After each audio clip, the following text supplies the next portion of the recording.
question is how's knowledge of heart disease associated with heart health behaviors? So my name again is Miguel, College of Medicine. My mentors are Dr. I don't want to say his name wrong. Maloki. And my other mentor, Jared. Alright. So a little intro part. So ASD, which stands for atrial septal defect, leads to mortality and morbidity. So ASD is a congenital heart defect that is present at birth.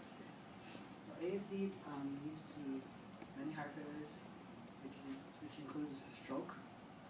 And I have a question for you guys. So how much do you know about your heart? That's what I want to know for you guys. And not that much, and I'll just say this study finds out. So what purpose? So I had a shorter purpose compared to my other one. So my overall purpose is most of my classmates do not know what this defect is, so I'm going to teach them more in depth. So background. So ASD. So like I said, ASD is a birth defect that is common in babies. ASD is a serious birth defect.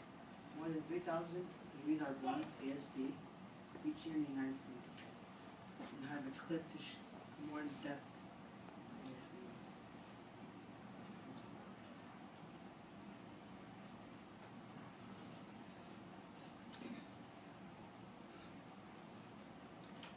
Normally, the heart is divided into 4 separate chambers. An atrial septal defect is an opening between the top chambers, or atria.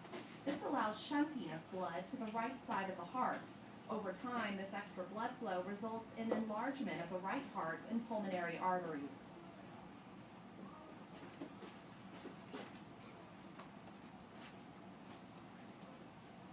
Okay, so I hope you guys understood, but to make it in shorter terms, it was saying that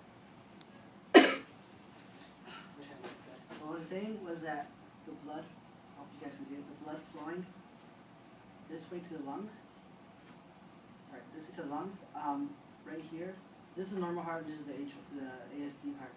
So right here, how you see it's all perfect normal, there's nothing open, nothing wrong with it. And right here, you see right here, this small little area up on the 2 atrias on the right, there's an opening right here. So the blood flows, it's normal way, we're over here, the blood, instead of going towards the body, it flows inside the lungs, which causes the heart, the atria to inflame itself. So this is my citation, right? And my conclusion. So one big takeaway from my conclusion is the survey asked one question I changed my project around. So do you know what ASD is? This question helped me boost my project and the number of people taking my survey. The last thing was that I made a mistake along the way with my mentors in the last question of my survey, which is not specific. So the question was, how often do you go to the doctor to get your physical? So the question right there is, what I made a mistake was that I didn't make the question specific. The question was very vague, saying, go to the doctor, go to get a physical. Everybody goes to get a physical. What I forgot to say, go to get a physical and more into, your heart, like you check your heart off, like how, check your heart more in depth. That's what I messed up. So this is my study design. There's 2 groups, students at my school and students at College of Medicine. So my survey increased drastically from 10 to 26 people. So this first survey was helpful for me from learning that the knowledge of ASD, seeing that only 10 people did not know it and 16 people knew it. So that was a big help for me. Okay, the number of people who go to physicals. So this is how it's saying that if I would have put my question a little bit more specific, a lot of people wouldn't go to physicals a little bit earlier. But like I didn't put the question specifically. A lot of people from 2 to 8 months go earlier to physicals compared to 8 to 14 months. Go to physicals. Also, the participants took the survey, the ages. So this is my my result, who goes to the doctor more are 3.12 times more knowledgeable about ASD than the group who go less. So I tried to make a box, but I couldn't. So I took a snapshot. So I changed my question around to convert the box perfectly. So people who are physicals who go 6 months or less, 14 the number, and people who are physical 6 months or up are 2. So right here in this one, I put people who have knowledge of ASD or people who do not have the knowledge of ASD. So I calculate all the boxes in my calculation.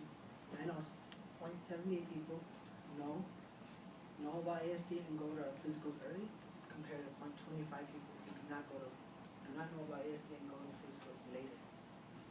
So overall, 3.12. So my discussion, I had my answer to see from the beginning of my question, more people who go to doctors frequently have higher knowledge of ASD compared to people who do not. So I basically answered my question, my beginning question, I answered it. So, you.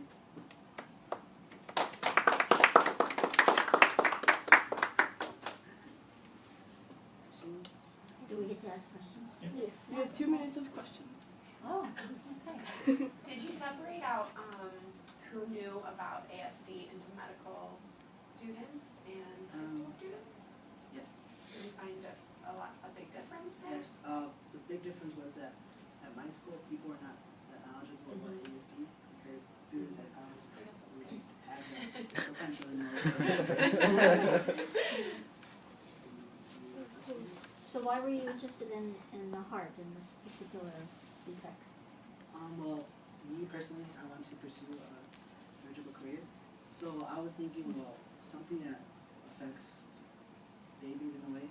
Because honestly, I was born premature, and I remember my mom kept on telling me, you had your lungs were not formed at a smaller age. And I was like, well, what other effects happen to little babies when they're born?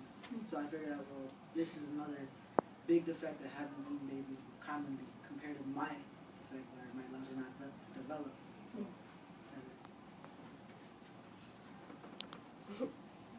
Do you think doctors, when you go for physical, really talk that much about like this kind of thing? not exactly. They just go, they check all of the recommended parts Correct. of you, and then they just They check Shut the it form, out. sign it, and check send it it out. off. How much money you gotta pay for this and everything. And I mean, that's a good way to put it, but I think physical should be more in depth. Like, Like what? easy to, What else? like for the heart, I know they check it in certain places. They should be more specific, like, well, you have this, you have that. And I guess if they check the heart a little bit more, then they'll figure out more things that are happening to people. Because So what do you mean by more? like, Because what they do typically is like take your heart take your heart rate, right, and pressure and all. and your blood pressure, and then they listen. And they- What are they listening for? I guess they're just listening for something more unusual, not common in the heart. Like you can ask these guys. Yeah. So we listen for ASDs and DSDs and other dose numbers. Whether or not we can actually catch it most of the time with a stethoscope is kind of controversial. But then the other part of that is that if everyone comes in for an echo, like a more specific, more technologically advanced test for the heart, then everyone pays more for the physical coming out. So that's kind of like Yeah, I get your reason. So like it's a cost benefit, ratio, so, the odds of having that are pretty low, so if you had to do it or chose to do an echo on everyone to rule that out, everybody would have to pay a lot more for their exam, right? And then healthcare costs are already crazy, so. So usually for something like an ASD, any kind of murmur, unless it's pretty pronounced and loud when you listen to the stethoscope, more people kind of check more in depth when you have more symptoms of like some heart. Or if you pick up a murmur, Yeah. right, that's why they listen, because you'll pick up different sounds over different areas of the heart. So if you hear a murmur, it would be, sometimes you can tell pretty confidently that it's nothing to worry about, but not always. But then you might recommend, you have a murmur, we need to do further testing. So it's more directed rather than just Do you know what a murmur means? Yeah, it's just like, the weight. Not exactly. Kind of like an extra swishing sound Yeah. that's not supposed to be there, cause you're supposed to have the two beats normally. So whatever And it if you hear doesn't an extra sound like swish, two an extra like beats. swishing Yeah. sound, that's a murmur. Right, because the blood's flowing somewhere where it shouldn't in the cross. Right, and so that's what you hear a lot of the time when Yeah. you have heart defects. Also, Types. I don't wanna like offend the doctors, Go ahead. Oh, that's fine. That's fine. No, because like I've been one of the doctors recently, and they don't really take the job that serious. Like honestly, like they just go that's it, they send you off. And These questions. I'm sorry if that's a thing, disrespect something like that. But I don't. In my position, I don't want to be someone like that. I actually want to be someone who actually takes their time with every patient and helps them out. That's what I want to be. I don't Yeah, want to be. that's all good. You know, honestly, I've never had a full physical in my life. Even for the times that I'm supposed to go in and have Or a for like high full school or physical. school kind of thing. Yeah. No doctor has ever given me a full physical that like. Meaning that what, would- like they don't do Like they don't do neuro the checks yeah they or- don't do the entire head to toe like you're taught to do or supposed to do. They do the typical abdomen, lungs. Right. So. I think part of it is, and it's not, I'm not saying this is right, it's not right, Yeah, no. but when people are young and active, there's some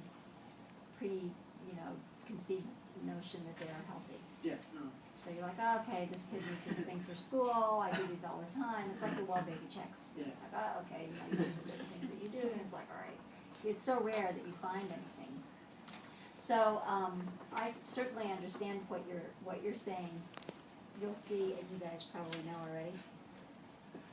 What happens in the real world, like if you're in private practice in particular, you are more of an employee of the owners of the hospital in general. I mean, we're all kind of going to, big hospital groups, Advocate and, Trinity and what have you.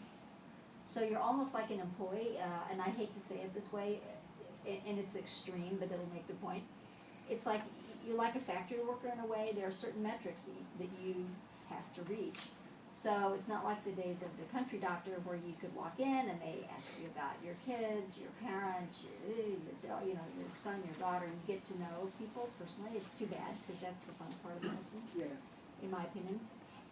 But you have X number of minutes for new patients, you have X number of minutes for return patients, and they check you, they check your output, basically. Yeah, no. I mean, I understand you. And I'm not saying it's right, it's actually pretty depressing in that way. Yeah, no, because I have uncles and